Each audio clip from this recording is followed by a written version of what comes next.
Welcome, everybody. This is Brian Anderson, and I'm going to get started in just a second. I have a guest. All right, everybody. So I want to welcome all of you to this very special hot seat call. And I sandbagged this guy. So he's not at a computer or anything. So he's using his phone, and it won't be perfect video, but the key is audio and getting the real scoop. And that's what it's all about. Hey, Doug Starks. And Doug, we appreciate you. And I want to introduce Sean Anderson, who is my brother. And Sean, say hello.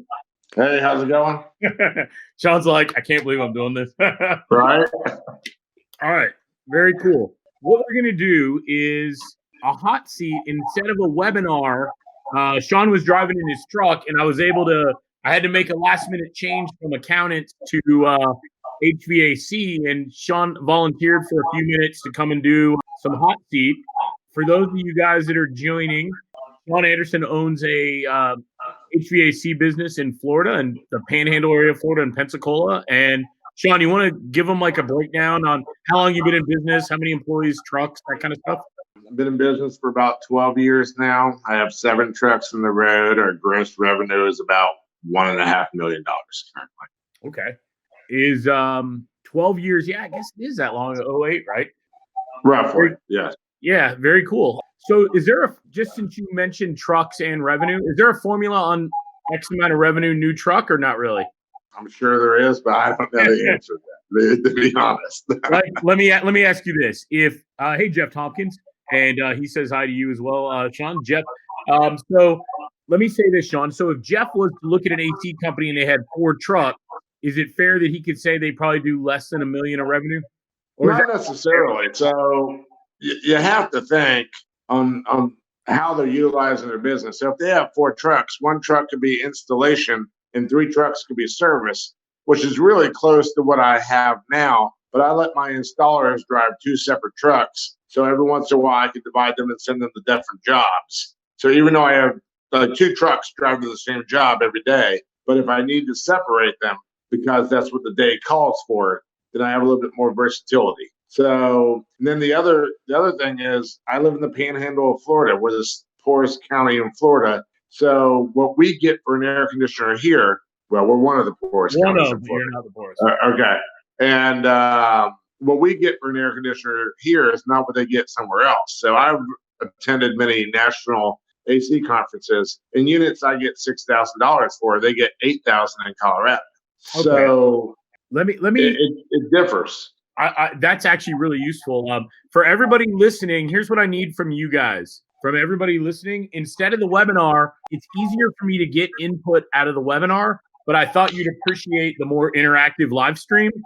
I want you to fire off in the group questions, and I can speak to Sean directly and ask him, and we can get the straight scoop. I've got a few already that I'm going to ask, and I would love questions from you, Doug Starks, Perkins, Sue Brown, hey, Francis.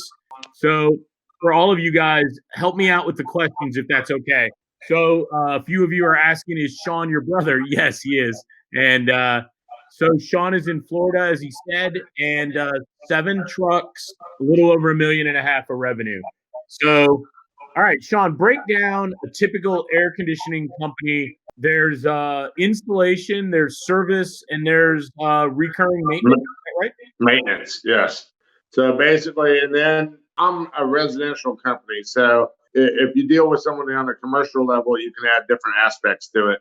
And also, there are some companies that do new construction, which are situated in a different format than myself. I'm I come in and do aftermarket repair and replace. So after the home is already constructed, we repair the air conditioners or replace air conditioners. So a company that only did new construction, they might have 10 trucks, but all they do is put new units in and do ductwork all day long. They really don't have a lot of customer interaction because they're formulated towards focusing on builders. And then there's other companies that do just mainly commercial.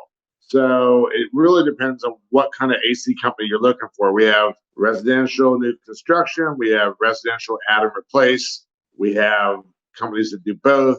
Then we have commercial and we have industrial. Okay. No, that's Sean. That's great. Ed's asking, and I don't know if you can see him. I put him up on the screen. Ed said, Sean, what's your most profitable service? I'm guessing install, but I don't know. Installation has got to be the most profitable thing. So whereas I might make a few $100s on a service call, I could make a few $1,000s on a replacement. So by all means, it's got to be that's anywhere is going to be the most profitable, right? But I mean, it all depends on how busy you are and where you're at. So okay, we changed fan motors for $400. Out of that, you might make $100 profit after you pay the labor and for the fan motor and whatever else. If somebody else had a higher, like I have friends who are across the country, and the same motor I get $400 for, they get $800 out west in California. So we have David here who's in LA. So the same thing you would charge $400 for, he would more than likely pay $700 or $800. Yes, and I know that's crazy, but so they're making a lot more money off the same part. Are they netting more, or are they just grossing more revenue, really? Well, I can't tell you that because I know that the price of what I pay for an air conditioner here is not the same thing that they pay for an air conditioner out there. So I only know what they tell me when I'm at meetings. They tell me, yeah, we get this much for that, but I don't know what they paid for it. I've never asked them how much they're paying for that part. But there is a big difference. There is a big difference between what we do in Pensacola and other regions. Even up there by you near Atlanta, I have a lot of friends up there. Basically, the people I purchase from are based out of Atlanta. And most of the regional conferences I go through, I cover the Southeast United States. And again, I something 6,000 here, there's 7,500 or 7,000 up in Atlanta. So same equipment. Are they paying the same price as I am? I don't know. If they are, they're making an extra $1,500 on each unit. Okay, perfect, Sean. I want to go to a couple questions from Francis. Francis is up in Canada. Francis said, is residential unit replacement, that's your best moneymaker, I guess is what he's saying. And if so, how do you get that business right now? And maybe from a broad level without dialing it in. Really, a couple different ways. Obviously, advertising to bring in new business. Then you have existing customers that their units wear out and they've used you, and so they buy off you. And then you have your maintenance customers, which are existing customers that are on your maintenance wheel. So you need all aspects of the business to keep the wheel spinning correctly. So your maintenance customers are always your reoccurring revenue. They lead to when it wears out to, hey, we've been out here 10 years. Your unit's got a leak in it now. The repair would be this much money. It might be in your best interest to replace it. There's the people who don't do maintenance and they just call you when they need you, but they're reoccurring customer. And then there's the new customer, which you always need to have because you have to figure your existing customer base is always declining. They always tell us somewhere between 10 and 15% you lose every year. They either don't like you for whatever reason. Your technician made them mad. They didn't like the price you gave them last time. They move, they die, whatever. And so if you're constantly not bringing in the replacement for those 15 or 20%, whatever, you're going to shrink. I'm going to write that down up here. HVAC company customer attrition, 15, 20% annually. So why am I saying that to you guys? I want you to think of what he just said. If they're not bringing in new business every year, they're not only going to flatline, they're going to decline, a gradual decline. It's going to be a gradual decline. So I think that's an important takeaway that I haven't brought up before. Right there is a golden nugget. Very important. So somebody asked, do you do marketing for Sean? I did back 08, 09, 10, and 11, but it makes more sense for Sean to work with somebody directly locally in his market. And I help him and I give him advice and stuff like that. Okay. In all fairness to that statement, since you no longer do my marketing, I have less of a presence on the internet. Oh, well, that's fair. All right. I will buy all your team lunch now. Thank you. But no, that is a true statement. So one of the issues Brian and I had about doing my marketing is my supplier, who is the carrier, Brian. Let me bring that up because I wanted you to talk about that whole mingle, the whole connection for those guys. Why don't you take a step back and explain that to them on where you are, because they're not going to understand unless you break it down. So I am a Bryant factory authorized dealer. Bryant is the brand of air conditioning I sell. It is the sister company, the carrier. which is who invented air conditioning. So I'm a factory authorized dealer, which means I get a lot of different bonuses I get to give to my customers and stuff like that. But one of the things I get in return for being a factory authorized dealer is I get co-op money for all my advertising. And so I spend X amount of dollars at a distributor where I buy all my air conditioners and my parts. They dictate what I can spend my co-op money on. When they started changing the program in my area, Brian was doing all my marketing. I ruled the internet, to be quite honest, and I was quite cocky about it in the area. But our regional manager for the store I buy from came in and thought it didn't make sense for them to give me money to give to my brother. They thought I was cheating the system. Randy, or whatever. is that his name? Randy somebody? Well, no, it's Randy's partner, Rick Center. Rick, that's right. Not Randy. So Randy is who sells me stuff. Rick is Mingledorf's marketing director. So he makes all the decisions on where co-op money is allowed to be going to or whatever. Rick had his own marketing company out of Tampa that he pushed on all of the dealers in the area. So he pushed for all of us to use their program and went out there. So my problem was I could continue to let Brian do my internet for me, but he wanted me to pay him, of course, and rightfully so because he's spending his time with me. But they were going to give me thousands of dollars to pay somebody else to do it. So I didn't want to throw away $20,000 of money that I was getting in co-op. Yeah. So I went ahead and I swapped. After being pressured, I swapped to the company that they recommended. Honestly, it was a huge mistake. My organic presence started to fall. I didn't show up on Google Maps as well. And then their relationship with my distributor, who I get co-op from, fell apart, and they started using somebody else. And so they start to use a new company, and they push you to use your co-op money with that company. And of course, this is something I'm sure all you guys are going to get better than me. Every internet guy calls me and they say, "Oh, well, the last company said they knew what they were doing, but they just really weren't there. So let me optimize your website for you, and we're going to fix that." So that cost me a whole new website because I have to use my co-op dollars with a whole new marketing company. And I'm like, you're killing me. So I used the guy that you told me to use, and I paid for a website that wasn't right, is what you're telling me. Yeah, what a sham. But I'm getting $20,000. So now I don't use co-op dollars towards internet marketing because I don't like to be told who to use. I use my co-op dollars to pay for television. Television is more expensive. There's only really one or two people to use. So I send out my co-op over there. But the reason I left using my brother as doing my marketing is because they would not let me co-op any work with him. No, Sean, very, very good explanation. So Ed had asked about profitable service. Francis, who we were speaking of just a second from Canada, do you know offhand what do you spend a month on advertising / marketing, TV, internet, whatever, Yellow Pages, all that?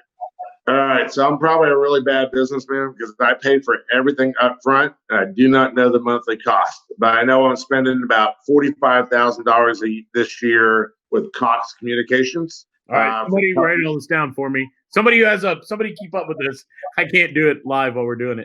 So 45,000 with Cox. That will encompass television for 12 months for, I think, 100 spots a month for 12 months, various channels. There was a $5,000 pay-per-click campaign I did in there with that money. I also do $1,000 a month with the internet company that my distributor pushes on me. And they handle my website and some organic, I guess, optimization is the right word. I'm not sure. And then, so that's another $12,000. And then I have two of the phone books I still do $400 a month with because I look at the demographics who owns the house. Most older people own homes. Younger people still rent. So older people still use phone books. So I still spend money with them. Well, how much? Hey, Sean, how much did you say on the phone books? I have two books in print, and they're $400 a month. So $800 a month on print. Let me ask you this. Back in 08, 09, and 10, I remember this discussion. What were you spending roughly on Yellow Page books back then, 10 years ago? $2,000. Yeah. So in fact, if you, I don't know if I can see my we can see it. Yeah. I have every phone book that I advertised in down here. Let me see if I can do that. I could actually open these books and show you where I'm at in the book, like double trucks. I spend about $2,000 a month back then on phone books. And I keep everything in case I have to reference back to it. Okay. So yeah, we'll come up with all that. Somebody wrote it down for us, and we can look at that. So you spend money for somebody for a website, some basic Google My Business, local optimization. You've got TV, you've got some phone books, and you've got a little bit of PPC right now is what you're doing. What And about then the others, go ahead. every so often I get courageous and try to trust somebody to do internet stuff. I get calls from Yelp, Angie's List. What about Home Advisor? Can you tell us about them?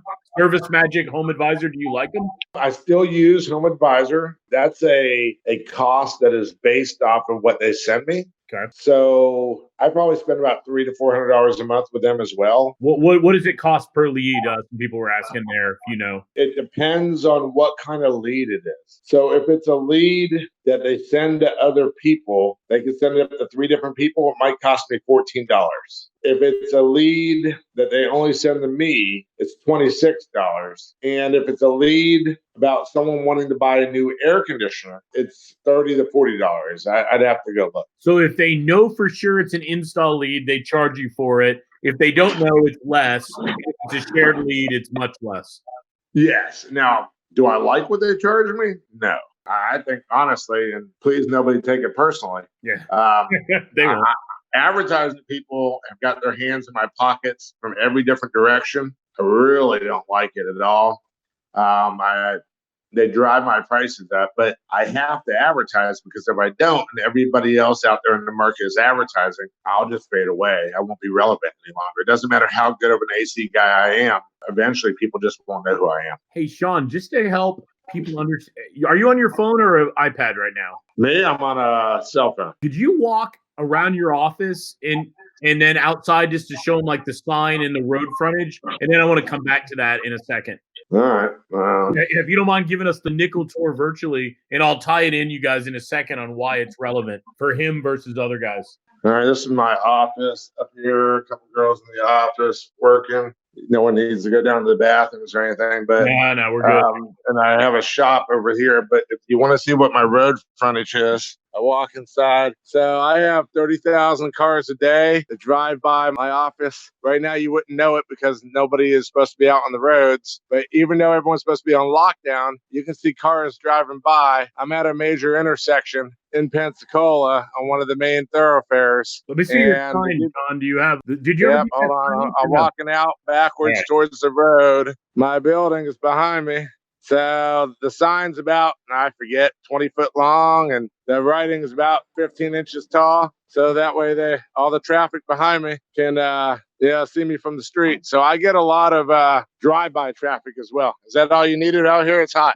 Yep, that's all we needed. Yeah, that was the key is if somebody didn't have the road frontage that you did, if we were really dialing it in, they're not going to get that kind of business that you get. Yeah, I mean, it definitely helps. People drive by every day. I'm in the front of their face, even when they just go into work. Christy in Texas noticed you were in the military and said thank you for your service. Oh, yeah. Thank you. I appreciate it. Yeah, so let me stay on the topic. Hang on here. We got co-op. We talked about it. We talked about the spend.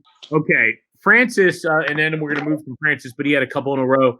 Do you feel like the advertising you're doing is maintaining your presence, Sean? Are you growing? Are you losing them? The level of marketing you're doing, all these channels, right? All these different things. Have you been growing the last few years, or are you basically breaking even? I have grown with gross sales every year since I've been in business. I have never had a down year. I don't know if it's because every year we raise prices and I'm charging more money. I mean, because honestly, every year the prices go up. We receive a increase on the equipment we buy twice a year, typically about 3 to 5%. And so that could be a cause, but we have grown. I mean, it's got to be more than that. I went from like 1.2 to 1.5 million. So I grew by 300,000 in 1 year. Nice. That's big. Wait a minute. In last year to this year? Yeah, I went from 1.2 to 1.5. That's a big growth. What is that? It's over 20%, right? I guess. I'll take whatever. I just know when my wife does my books, she handles all that side of things. She tells me I'm profitable. I go with that. I fix ACs. Yeah, that's a nice 20% growth. All right, perfect, Sean. So are you the only guy using TV right now in your market for AC? Or no? At least 10 different AC companies that are using I don't know. I'm getting a phone call. I don't know if that's blocking my view or not. I guess not. But there are 10 different AC companies that are in town. I have seen my commercial within 15 seconds. Somebody else knows commercial on television. And I'm on everything from Fox News to the local TV channel. Okay. And all right. Are you there? Because your volume faded. Are you there? I hear you good. You're good. You're clear. Sean, a basic question. Are the parts you sell, you're only specific? Tammy, Brian, call my wife. Are you Brian? What's that? You're only Bryant, right? Yes, but again, Brian, I can't hear you very well. You sound very far away now. I hear you clear. I don't know how to fix it. Okay, well, I can hear you. It's just stopped. Go ahead. I'll yell. That's easy enough. Talk to me about annual maintenance contracts. Tom wants to talk about those. Is that a profitable area of your business? Do you want more of it? Is it a good or bad part of your business? It's actually a loser for me because nobody ever wants to pay for maintenance, but it's a necessary evil. So it's seasonal, where I'm at. And if you don't have maintenance customers, you'll be dead for various parts throughout the years when we're between season. I need to make per guy $210 an hour, roughly, is what my hourly rate should be. But yet we charge $149 for twice a year for us to come out. And so we lose quite a bit of money on maintenance contracts. I rely on my technicians to find stuff wrong when they're at the house and make recommendations for an upsell. But technically, if no upsell was made, it would be a loser business. But it's kind of like a loss leader.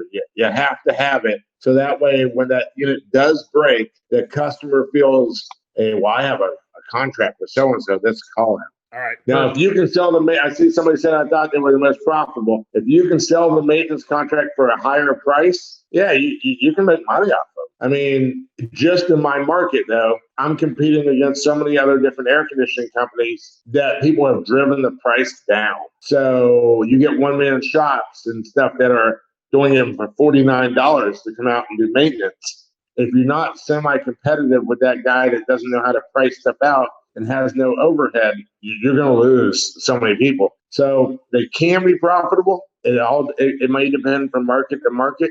We just have so many people in Pensacola, over 200 in this small little town. But yes, someone's right in there and leads to finding repairs that are more lucrative. And that's what I was saying. When your guys are out there, they've got to find the other problem to make the upsell. Good feedback, Sean. So did you just say there's 200 competitors in your town? There's more than 200 air conditioning companies, yes. And how many people live in, what's your market, Sean? Pensacola and Santa Rosa or no? Yeah, I do Escambia and Santa Rosa County. So what is that? Maybe 600,000 people, maybe something like that? 700? Probably. I mean, I don't have it in front of me, and I don't have a computer to look it up with right now, so I don't know exactly, but that's probably fair. 750 in that window population. Okay. Sure. All right. So if you had to say, what's been your most effective advertising over the last 12 months? What's bringing you in the most results today? I think television. When I started advertising on television, I just had people call and said, hey, I saw you on TV. I've only done television now for about the last year and a half. And that's probably where I got that big, huge growth from 1.2 to 1.5. You're just out there in front of people's faces. I find, at least in the Pensacola market, there's a lot of people that sit around and do nothing but watch television. And that's been my best effective thing. I've had numerous internet people. They call me, 5 to 10 times a week, all these different companies telling me how the last people just didn't know what they were doing. And it all comes in, because I know Brian, it goes in one ear and out the other. But everybody can't be wrong at what they're doing. No, you're right. You're right.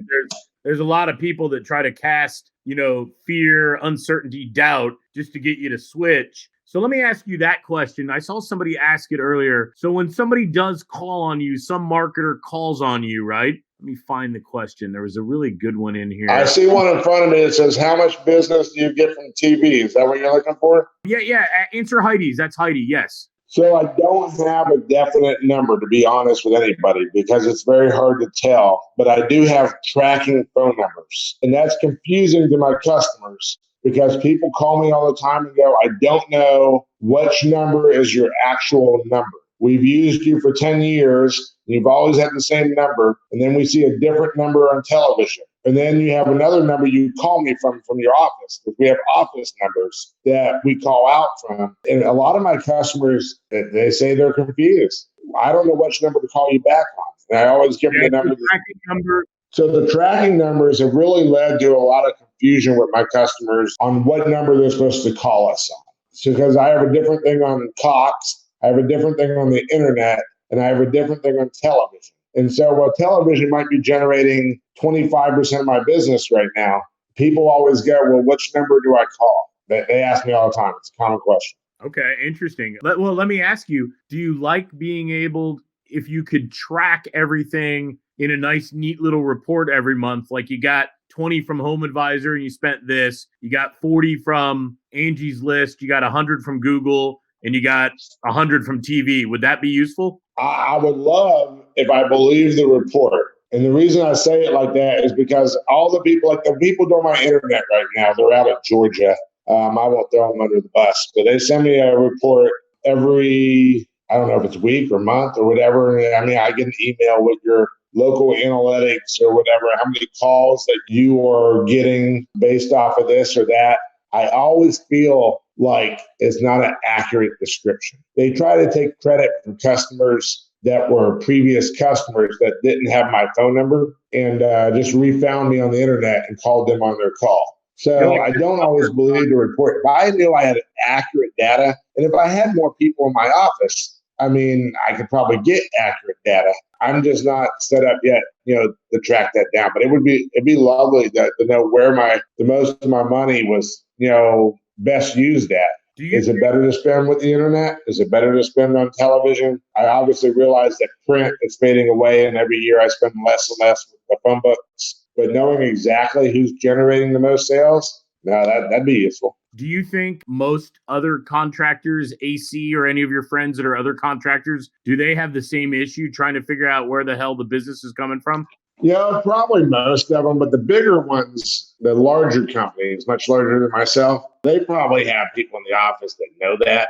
I'm assuming they do. The smaller companies, because I remember 5 years ago, I didn't have time I do everything. I'd fix it. I'd come home and process paperwork and put the stuff in the computer. I didn't have a secretary. Well, I did 5 years ago, but way back in the day, when you don't have a secretary and you do everything, it's hard to know. I didn't have time to sit there and look at reports. All right. So no, that makes good sense. Have you thought about, this is something I've recently got into, Sean, I haven't even told you. Have you thought about doing the same thing you're doing on TV, but all over YouTube to people that live in Escambia and Santa Rosa? So with the Cox money I spend with Cox Media, I think I do something like that. I don't know if I have it down to me.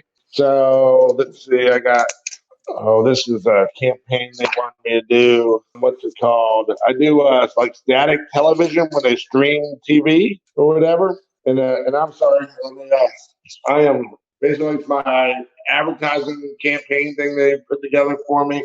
They send me these things. They tell me how many clicks you got based on these are the keywords that are like 15,000 impressions, 193 clicks. And so my click rate is 1.2. And you want to know what all that means to me? Nothing. I really don't care. It says I got 9 calls. I was in front of 16,000 people and I got 9 phone calls. So what's that mean? Whoever did my website sucks because the conversion rate sucks. And that's a fact. But you know what? That's who my distributor tells me to use. And that's what I have to do. So what do I got on this one? These are different months, different keywords. But, I look at these reports as a contractor, and I really don't care. This is what I care about. When I get this report, and they said, oh, look, you were in front of 16,000 people. And I said, what a waste of money. I said, I got 9 phone calls. So if I'm spending $2,000 a month, and I got 9 phone calls, you tell me, does that make sense to you? What is my ROI? And I always get the same story. Well, that was January, and your services aren't in demand in January, and this is it. And I'm like, no, that means that your commercial you put together for me sucks. Yeah, I agree. And that's the way I contract. People make fun of me because I'm blue collar and I do this, and I get it. But that's how we think. I think $2,000 or whatever I spent on this in 9 phone calls. Yeah, you know what I want is I want someone to come do whatever they say they're going to do. They tell me they're going to turn and give me a bunch of phone calls, and I don't mind paying if my phone rings because I'm making enough money to pay you. But I don't like paying people and not having results. Sean, What kind of support and admin help does he have? My wife does all my books at home, and I have 2 people in the office here locally. They do all my phone calls, import of data. I'm in the process of swapping from paper invoices to computer tablets to update my system. I've got a trial and error service going on. I'm swapping to a different customer database dispatching program. And the supply house that tells me who to use for my internet marketing, they have business support. They teach you how to do your pricing, how to figure out your markup. They will, like I said, they have their own advertising people that if you were a one-man shop, they shove their own advertising people, and it says that. Every contractor I know is all about the ROI at the end of the day. Whoever David Herbert is dead on. Yeah, that's what I really want to know. This report is garbage. You know what I want to know is how much I gave you and how many times I made an appointment to get out to somebody's house. I can't hold anybody responsible if we don't sell anything when I'm there. But if I can get the appointment made because I paid you money, then I'm happy. Would you be interested if somebody here called on you and they didn't annoy you out of the gate? What would get your attention when they called and what would piss you off? Like, just be honest. Everybody, it would be useful to hear from you. What drives you nuts and you just want to slam the phone down? And what would make you go, I'm going to listen to that guy or that girl? I honestly, I'm at the point after 12 years, I just don't trust anybody who calls me. I get so many phone calls. They're all like, oh, that last guy didn't know how to do it. And we have a new algorithm. Oh, we know the new one. The other guys didn't. And we're a Google preferred partner. I don't really care. Yeah, if you hear that. Because how do I know if you're a Google preferred partner or not? Because honestly, I'm having a hard time using this cell phone. Okay? I don't know. But I will tell you that I'm more off to listen to you during the off season. When I am busy in the summer, and I'm always busy, I have no business at all, but that's not the case. But in the wintertime, I'm slower. Sometimes I'm bored.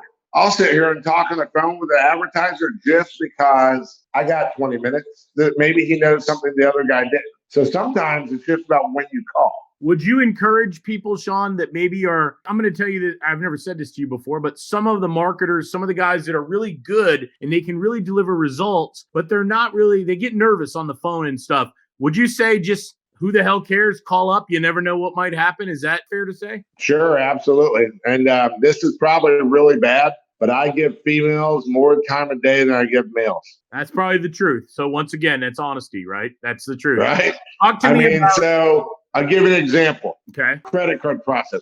They probably call me more than the internet people do.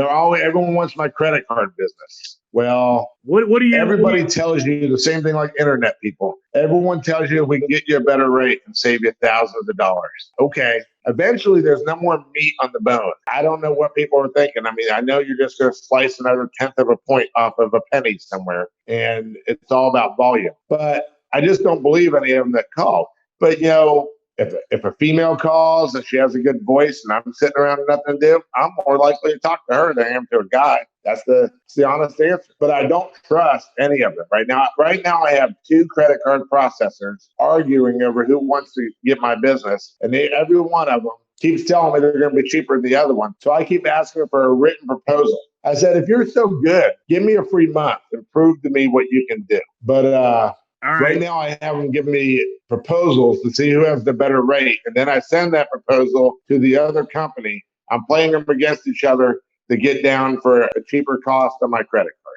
And I'm sure people do that with the internet as well. Talk about reviews and reputation. There was a question earlier from somebody, I think it was Tom. I know you value your reputation online. You really do care about it. Google, Yelp, anywhere else? Tell me what you look at? I don't want to put words in your mouth. Tell me what you think. I think most of it's become a bunch of garbage.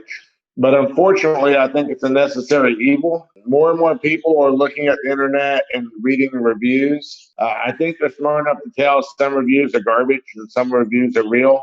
But I don't know. At this point, you got to have them. The more reviews you have, the better. But I always ask everybody when I'm out there and they're like, well, we have quotes from you and 3 other companies, and all y'all have 4.9 stars or 5-star reviews. And I'm like, man, did you read the reviews? Because is it possible that every company in town is perfect? I said, sure, it's possible. It's possible we're all 5-star companies. But you know what? Is it also possible that they hire a really good marketing guy and they fix the reviews and they do reputation management? I said, read the meat of the reviews and find out who really is your better company.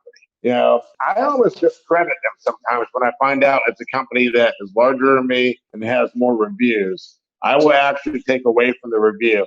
And sometimes I'll go read reviews of other companies so I can see which ones really have bogus sounding stuff in it. And I can make them an example when I'm at someone's house. I'll actually point something out. Now read that. Does that even sound like that's a real review? And you can tell when they're buddy. In all fairness here, Brian wrote a review for me years ago when I was just getting started, right? Brian said I put a unit in his beach house and he loves it and everybody should hire me. But you know what? I didn't mention it was my brother. That is true. But when you read some of the reviews, they're just bogus. You can tell they are. I turn that stuff around on the customer. You go out there and there is a large number of companies that have 4 and 5-star reviews. It's important to have them, but it's like a necessary evil for me. Okay.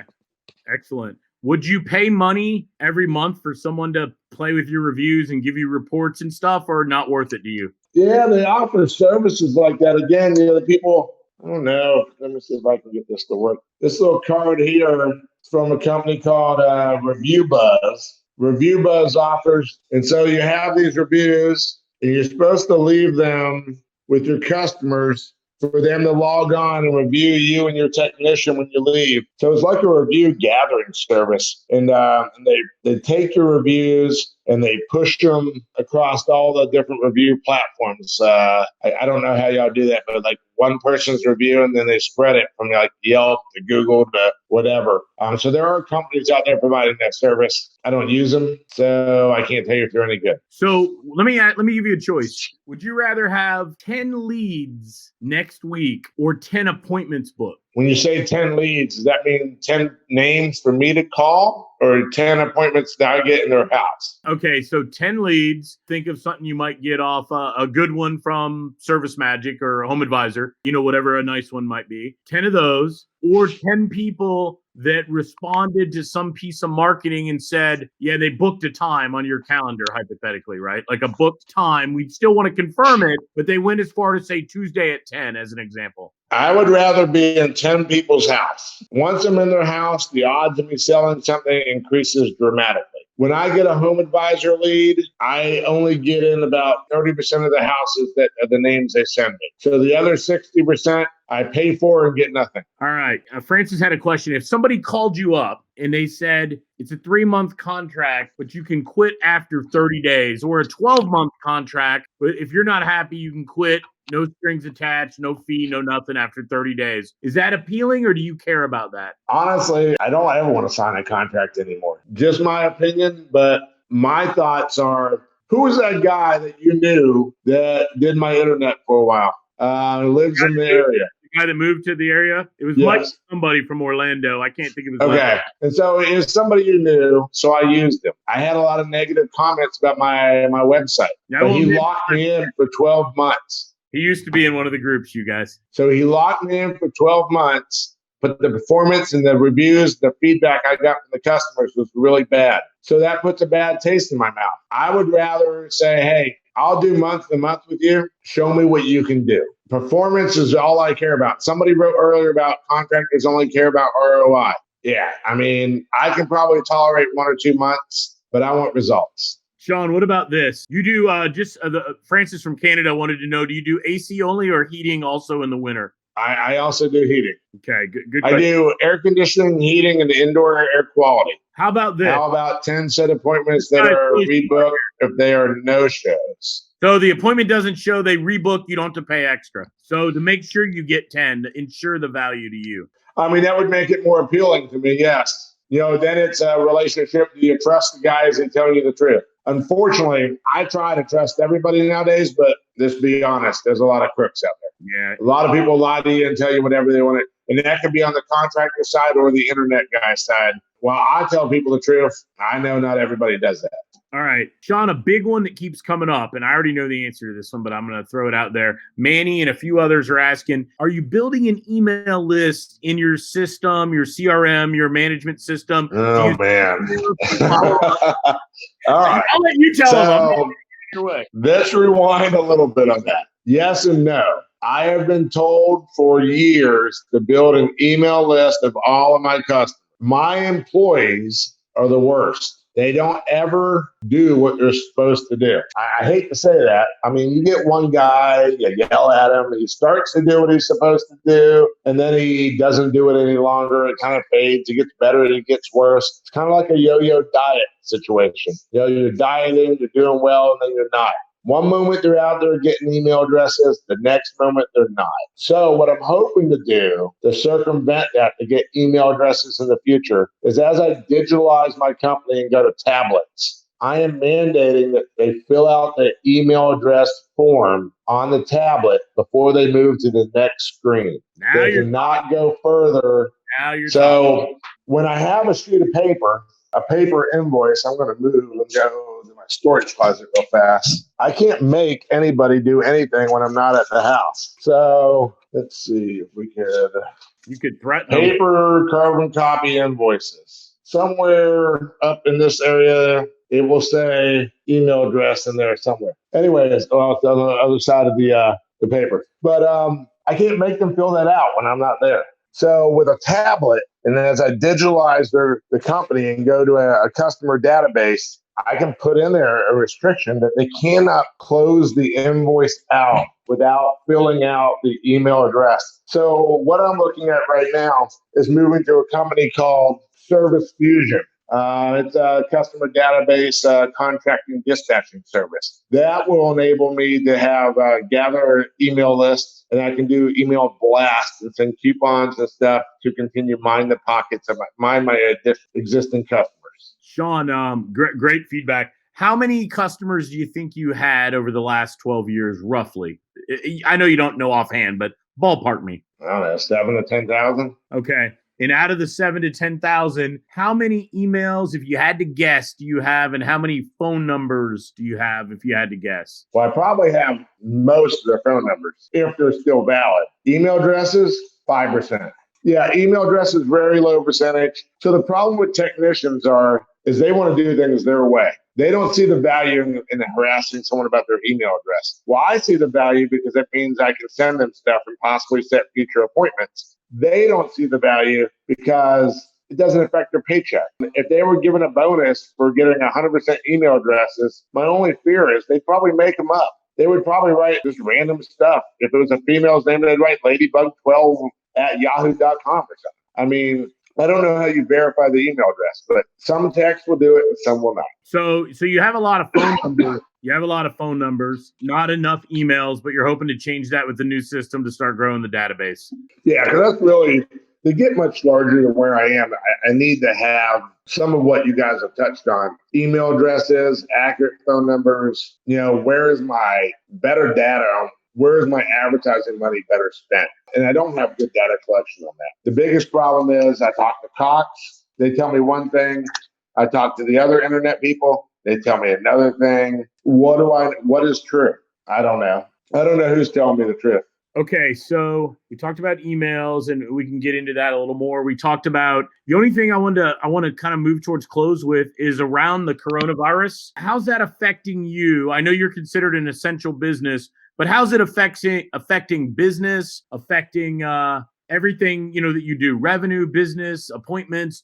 Are you doing them virtually? Are you going out? Just share a little bit about that. So we are still going to people's houses and servicing their units. I have bought gloves, and one moment gloves are good, and then the next moment gloves are bad because they cause cross-contamination. I no longer have hand sanitizer. We are completely out. I recently have had homemade masks made for all my employees. and we'll move. I think I have one in the other room. And that's what they're using at the local hospital. Nobody around here has an N95 rated mask. If they are one of the lucky few. I have bought sewn masks, like these little things, and we're actually cutting air filter strips and changing them out. They can wash the mask and change out the filters as need be. I'm trying to tell my employees to wash hands all the time. I have lost about what I know of about $70,000 of revenue so far. I've had multiple installations canceled. Is that everything from since Brian? March? I can't hear you. What are you saying? Since March 1st, about 70,000 down? I'm not sure if it's by March 1st, but in the last couple of weeks, say 2 weeks, yes. People losing their jobs. People just don't want you in their house. It's not a necessity. Their unit works. Yeah, so we've lost multiple units, probably at least 70,000 right now. So a couple comments about the emails that I thought were good.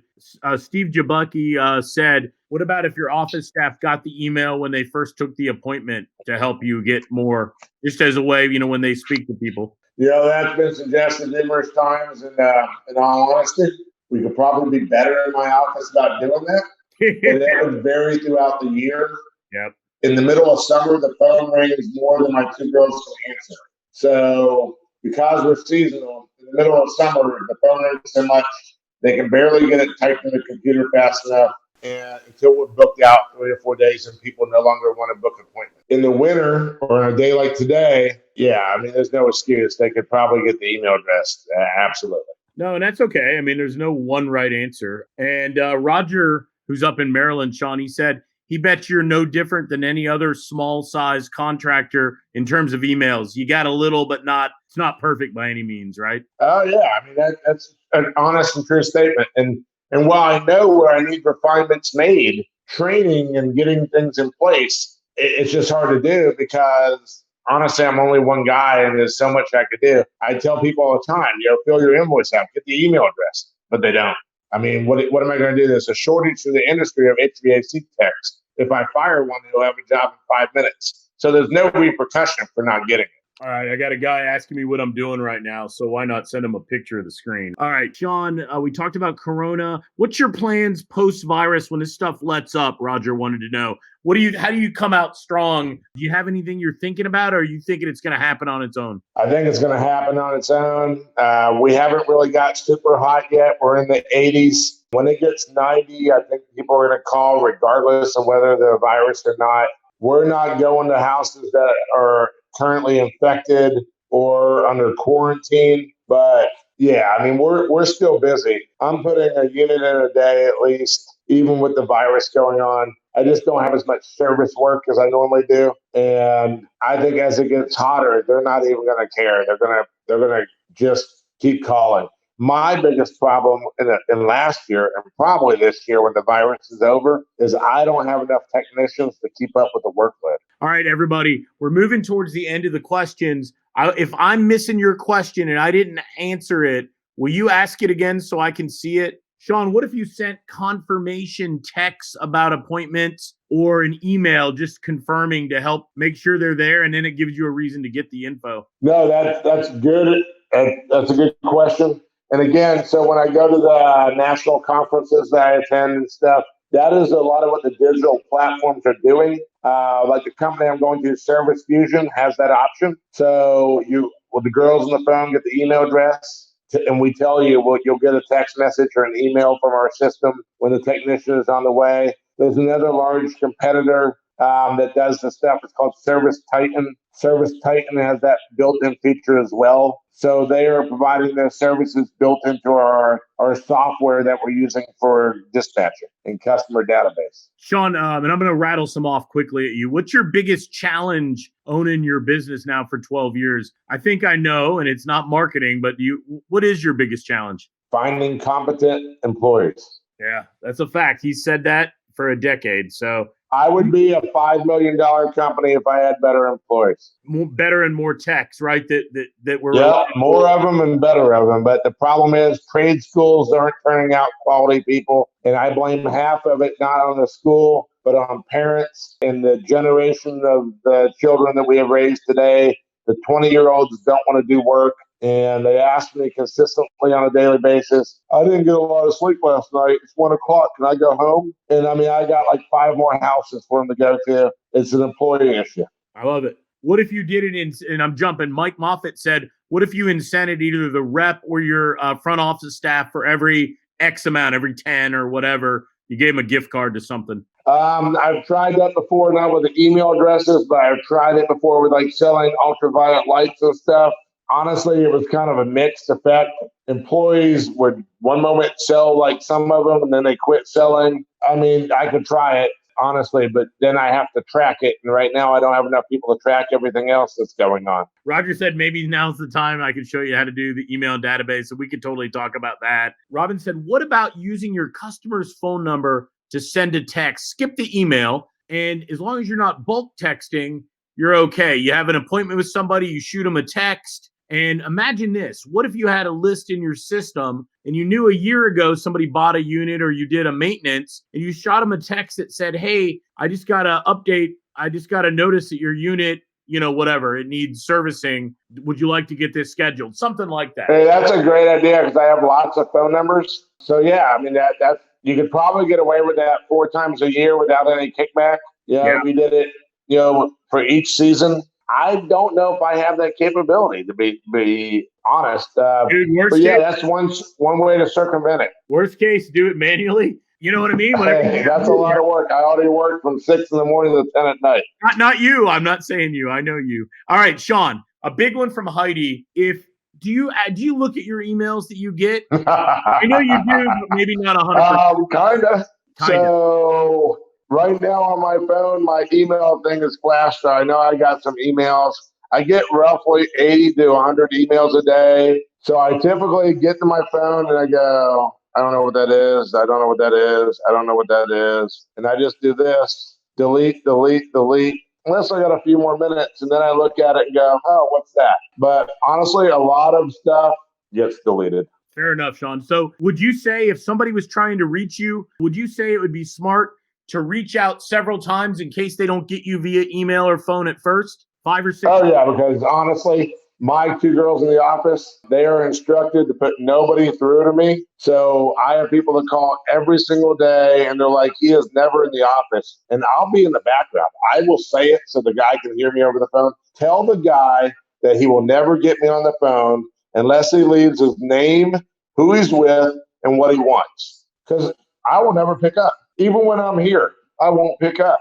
My office is designed to skirt most of those calls. Those girls are told, do not put them through to me. You're better to say, hey, I'm from so-and-so, and we have a new marketing campaign that I'd like to speak to you about if you have 5 minutes. Straight up. This is real time. I've never done this with anybody on the phone. It's a customer. Subject lines. I'm going to give you 3 subject lines. Doug Starks and somebody else help me out and tell me which one might make you open the email. Just being honest. And the answer could be none. Ready? I'm going to give you 3. So, Doug, I need one from you, and then somebody else. Give me a crushing one. How about 9? Sean, tell me something about SEER. Is it a 14 SEER unit, a 15? Give me a number. Help me out. 14, well, it's regional, but where I live, 14 is the lowest efficiency rating we could sell. How about 18? Better? Oh, yeah, that's considered high efficiency. Choice 1. Doug, hang on. Somebody help me. This is a lonely place on this call without help. Hang on.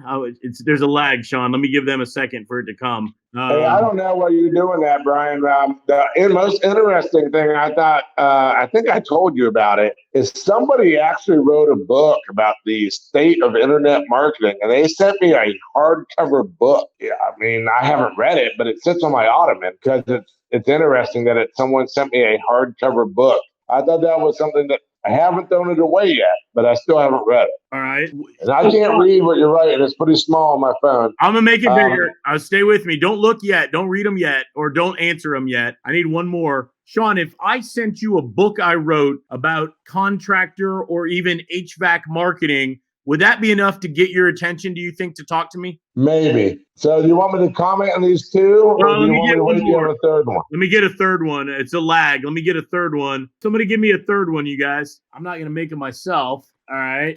And I'm going to put one more. All right. Hang on. I'm getting some good ones coming in, Sean. Hang on. And then I just want to get I'm not going to give you any insight. I want to know what you think, not what we think. One last one, somebody. This is your chance right now, real time. Last person, give me the next one. Okay. All right. If you don't make one, I have another one in my mind. All right. I'm looking. All right. Here we go. Got one more, Sean. All right. So, Sean, I'm going to make it as big as I can. I can almost read them. All right. How about now? Nah, it was better before. Oh, really? Shit. All right. Yeah, because you moved. There you go. That's fine right there. So number one looks like it says 9 18 SEER units installed next week. How about this? See, I would write, can you install an 18 SEER unit next week? When you write 9 units, here's what I believe. They're just trying to tell me they're better than everybody else. All right. So When I read, can you install an 18 SEER unit next week? It makes me look at the customer or the email address where it came from, because honestly, 9 makes me, I know it's an advertiser. I know it's someone who wants to advertise with me or have me advertise with them. But one of them makes me, is it a homeowner writing me? So when I see an individual topic like that, I'm more inclined to look. I have 3 referrals for you. Can you handle them? What would catch my attention on number 2? If it said I had 3 free referrals for you, let me prove to you I'm better than somebody else. So just admit because they all tell me they're better than somebody else. My response to people when I'm bored is, how do I know you're the real deal? Send me a couple leads. If they're good, we'll talk. I don't know about stop the frustration. I would probably erase it. That's just me, because that would require me to open the email to read it. And I don't know. I probably just wouldn't do it. Can I handle more business? That's what the Yelp person says to me every time the Yelp person calls me. And I always ask them, are they going to give me the calls for free? Because I don't want to pay them, because last time I paid Yelp, I didn't get any extra business. Would you open? Not a big fan of Yelp. Would you open? So can you handle 12 booked appointments this month? Again, that's kind of like the 9 18 SEER units. I know it's an advertiser. If I have time, I might read it. But if I'm not looking for somebody else, I might erase it. It just depends on what kind of mood I'm in. I think you're the father of my baby. I would probably read it. Who knows how many kids I have out there. So I might read number 6. Whoever came up with that was pretty good. And who was that? That was Mike Moffitt for the win on that, Mike. And if I get you 10 calls next week, would I what? Would you go with me? Maybe. They're admitting maybe, because that goes with what I'm saying. That goes with, you're going to prove to me you can perform. So I'm always game. If someone is good enough that they want to prove to me they're good, that's something that I'm probably more interested in. All right. So I'm going to put the yellow ones as yeses and maybes. The first 2 you edited. Yeah, you guys. So apparently Father My Baby could be a real winner. We got to remember that one. So, Sean, would it appeal to you that someone proposes a technique to get more appointments that appears genuine, realistic, and honest? Because honestly, I don't. Most contractors, I'm assuming unless they're new, they've been told so many things. I get calls from everybody. I just don't believe anybody. So the honesty for me is real. If someone's willing to prove to me that they're going to get me work and is going to keep me busy, and would I pay for the test leads after the fact? If they were good leads, I would probably agree to pay for them if we agreed on the price up front. All right. And so for David Perkins that popped up. But I don't mind paying for people that do work for me. I just hate the give me $200 a month. I'll optimize your website and you'll get lots of calls. And then my phone doesn't ring. And I'm out $200 a month and I'm locked in a year contract. I'm like, I could have went out and had steak dinner and had more enjoyable time. This was a subject line doing emails, Sean. What about this one from Francis in Canada? Do you know what IM means if you saw that or no? I do not. I'm guessing maybe instant message.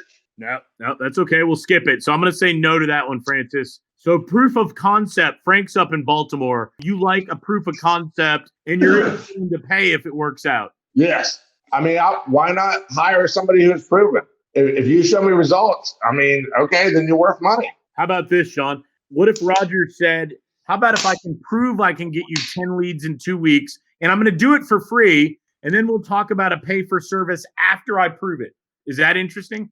Yep. Because now I know somebody wants to say, look, I'm better than the other people and I'm willing to prove it to you. The problem is we get phone calls from advertisers all day long. And everyone's like, well, my current guy's doing pretty good. Why would I want to leave? You might suck. We don't know you.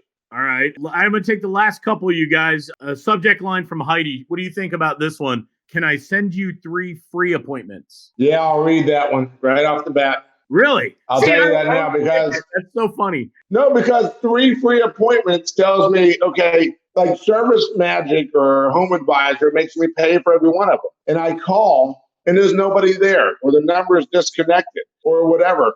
I'm like, take my bottle and I throw it across the room because I get mad. It makes me mad to think I spend $500 a month and get nothing back from it. So 3 free appointments tells me, okay, I'm going to call these people and they're going to actually be there. Now that's the job. From there, it's up to me. But if I get on the phone and they're legit people, then I'm impressed because nobody else gives me 100% legit people. Sean, what if I'm going to explain this one. What if Mike sends you a couple, I don't know, 5 or 6 leads. He doesn't even call you and he doesn't send you an email. All of a sudden your phone's ringing, lead from Mike Moffitt. And then it's a lead from Mike Moffitt, lead. Now a week later, he calls you up or emails you and he says, Sean, this is Mike Moffitt. I've been sending you leads the last week. What do you think? I think it's a really great idea that it proves that the lead comes from you. My biggest problem is I'm not in there answering the phone. So if my girls don't know to look for that and tell me, hey, we've got like this Mike Moffitt guy keeps sending, it says, if we don't know to look for that, you may not get full credit. But if my people know to look for it, and they can look and says, okay, another lead from Mike Moffitt, then yeah. I like the fact because it proves it's coming from you. So that's a common thread you keep saying, and I understand why. And Roger called that exact fact out. Let me ask you this. You know a lot of contractors, not just AC. You know AC guys, you know plumbers, you know everybody. So do you think they all feel the same way, or is it more AC guys? Yeah, I mean, I think they all feel that way. So all right, Brian, you know this, but the people on this thread don't know this. I recently bought a house and I gutted it, and I've been rebuilding a house for fun. It's what I do. Considering getting my general contractor's license. And yeah, so I have an electrician, a plumber, a painter, and all that. And I talked to them on the job site over the last 2 to 4 months. They've been there. They all tell me the same thing. The internet guys, they call, I don't know who to believe. One guy tells me one thing, and then the next guy, I just hired this new internet guy, and the next guy tells me he reviewed my website, and there's a lot he can fix on it. We never know who to believe because we're not internet people. I'm, like I said, I fix air conditioners. I don't even know my books. My wife knows my book. Sean, what about? All I ask every day is, am I profitable? Am I doing something wrong? Do I need to do something differently to turn things around? Other than that, I just keep fixing air conditioning and managing people. And if a contractor is big enough to know all his numbers and manage people, he probably has a manager managing his people. I just don't think one guy can do it all unless he's a larger company and he's got sub-managers below him. Someone knowing his numbers, someone managing his people, someone fixing his problems. The problem is at my level is I do all that. I'm one guy. And that means I don't have a lot of free time. So when people call and start saying, we can fix this for you, I don't have time to talk to those people. And like I said, unless it's the winter and I'm bored and I'm sitting at the office going, well, the girl's voice sounds nice. Let's talk to her and see what's up. All right. Please make a note. The lead comes from my Yeah, what do you think about that? If it comes in and that plays, nobody hears but your team, your answerer, whoever. It's on like a thing before the call is connected? Exactly. So the girls would definitely hear that, and they would probably tell me, the first time they heard it, they would probably be like, whatever. Is this new? Or are we doing some kind of new marketing thing? So by the second or third time they heard that, they would start to say, hey, whatever this is, we keep getting phone calls. They would probably tell me. So I guess that's called a whisper message. But reading the note, yeah, that would probably be more effective because otherwise, if they're not reading the caller ID because they're typing something in the computer and they're just talking on the phone, they would never see it. And Sean, David calls out a really good point. You probably know this. All these sales guys calling you, they're going to do all this stuff for you. They probably haven't even looked at your website, honestly. Yeah, that's so funny. One time I actually asked him what was the favorite picture on my website. And the guy didn't know. But I figure most of them have not. They always tell me it's somebody on their team that gave them a report. All right. So how do you decide if you're going to spend more money? Is it gut, man? Do you just say, I like this guy Moffat, I'm going to spend $1,000 with him and try it? Or do you say, all right, this is going to sound really bad, Brian, so you don't tell anybody else in our family. All right. all right. How did I start doing television? My sales guy went to high school with me. He graduated between Brian and myself. Who is and his girlfriend in high school was my girlfriend in high school. Wait a minute, who's the sales guy? Alex Chesley. He worked for TK 101 radio marketing. He just moved to Vegas, right? So he was a radio guy, but he saw me walking by one day. He worked for Cox Media. I'm at a taco stand buying tacos. He said, "Wait, didn't we go to high school together?" And I said, "Yeah." So he didn't even hit me up that day. He said, "Hey, let me stop by and we'll hang out and catch up on old times." So he comes by and he brings me, his Cox Media thing or whatever. He's like, "Man, I'd love to do some stuff with you." But then next thing you know, he bought me tickets to the ZZ Top concert. So him, my wife, and everyone, we went out to ZZ Top. We stopped. Before the concert, we stopped and had steak. He's always bringing me tickets and stuff for my team. I get baseball tickets and stuff. Anyhow, and I know that's probably hard for some of y'all because you don't live, but that's how I started doing television. Yeah, that was a $50,000 sale. So it gets better. So he just got promoted to the regional Cox guy and went to Vegas. My new sales girl for Cox is my younger brother's, one of his best friend's girlfriend. So Alex leaves, and we have a younger brother named Mike. Mike just got married a couple years ago. Who was his best man? Do you remember? That guy, yeah. He has a lot of money. Yeah, I remember Chris. Chris Tolan. Chris Tolan's girlfriend is my new Cox rep. Nice. It's a small world. Yeah. Let me ask you this. So obviously you don't only work with people if your dad knew my dad. Usually you avoid those people, don't you? Yeah, because they expect more out of you and they're not afraid to call you at 10 o'clock at night. Yeah, we avoid those people, guys. So again, I use that marketing service north of Atlanta, Brian. Yep. I was pushed on them by my distributor. The print advertising I did because I know older generations still use the book, but that covers all my marketing. That's my what? Somebody hit you up, right? What do you mean? They hit you up and like the Mike Moffat thing, and you decide it's cool, right? It passes your gut check. Is that enough for you to decide to spend money? You're like, I want to try this out. No contract. Yes. Okay, easy enough. Assuming I need work. Yes. Are you more attracted if I called you and said, I've got something new, you can put your toes in the water for $200, like a group buy with some other contractors, no competitors? Or I'll normally try something at $200. That's not a big deal. I'll do $200 for a couple months or whatever. But that's what I did with Yelp, and that's why I really don't like Yelp. They're like, for $250 a month, we'll make you a preferred Yelp, whatever. And I don't know anything about Yelp, but I've never heard Brian say something about Yelp before, right? And I'm like, I think my brother said that word. Okay, let's try Yelp. But I spent $200 for a year. And honestly, I think I got like 5 leads. Yeah, I'm like, never again will I spend $200 a month with Yelp. All right. So you're out on Yelp. Us too. None of us, in general, we find it weak. The last question, we've got Yelp lies and Yelp is an extortion ring. So Sean, you will agree. Yes. But see, if I feel that way, probably other contractors feel that way as well. So, and that's why I keep going back to prove it to me that you're going to do what you're going to say. I tell my customers, they don't pay me any money until after I put the air conditioner in your house and it works. If you're happy, you pay me. If you're not happy, you tell me what I got to do to make you happy and I make it right.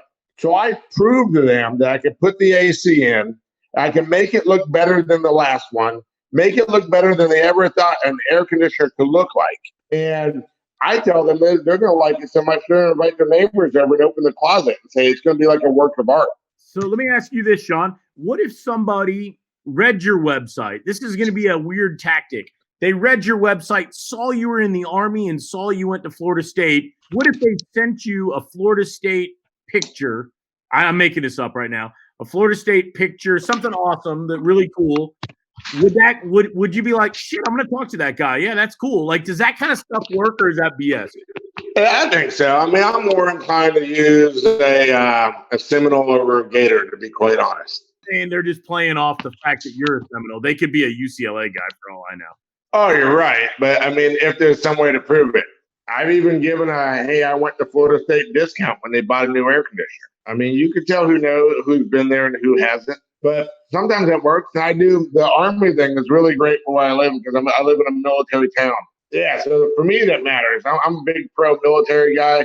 So if they were in the military, that would probably be a big plus. Nice. Okay. Yeah, that makes sense. So the takeaway from that is, you guys, if you're dialing in on a few people, right? You got some companies that are opening your emails and you're trying to take it to the next step. Read their bloody website, read their about us, see what's going on. Sean, all right, we're going to wrap this thing up. I want to tell you thanks. You guys, I'm going to buy Sean's team lunch. Where are you taking him to lunch, man? I'll pull Sean out, and if I see him come back, I'll bring him back. So what we wanted to do is really drive down on this case study today, and a hot seat where we got the straight scoop. I think you guys can agree. This is part of our niche mastery series. And this was a hot seat interview with a business owner. And we've got another one coming up with a CPA.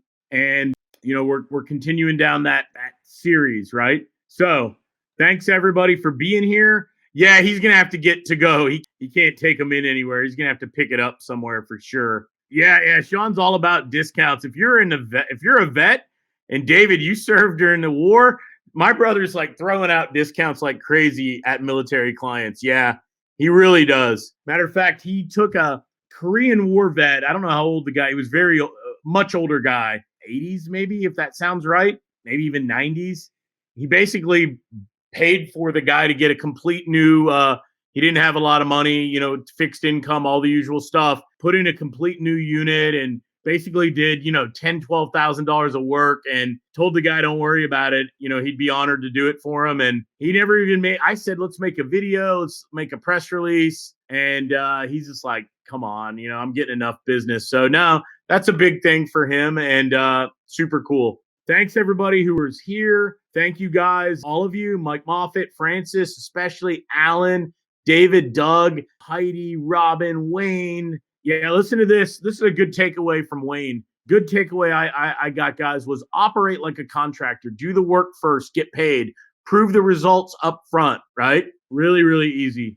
So good takeaways. I didn't lead him at all.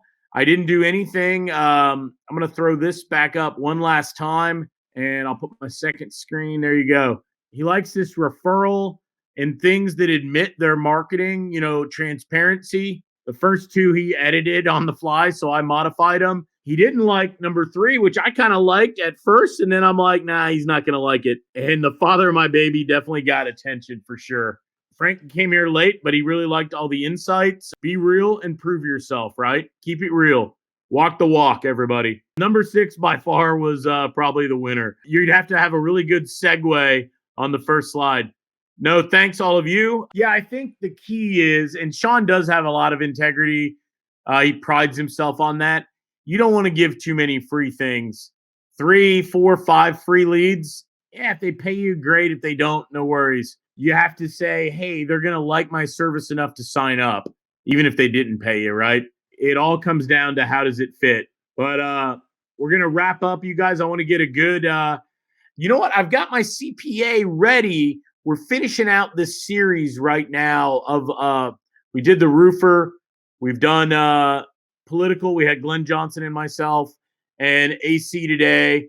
We're going to have automotive and CPA coming, but a lot of good feedback, you guys. I appreciate a lot of you coming live and making this thing really connect and resonate, because, you know, you guys know how it goes. It's only good when we get good feedback, and it drives the value, right? It drives the value. Thanks, everybody. And I appreciate you, and we will see everybody very, very soon. Thank you, guys. Bye-bye.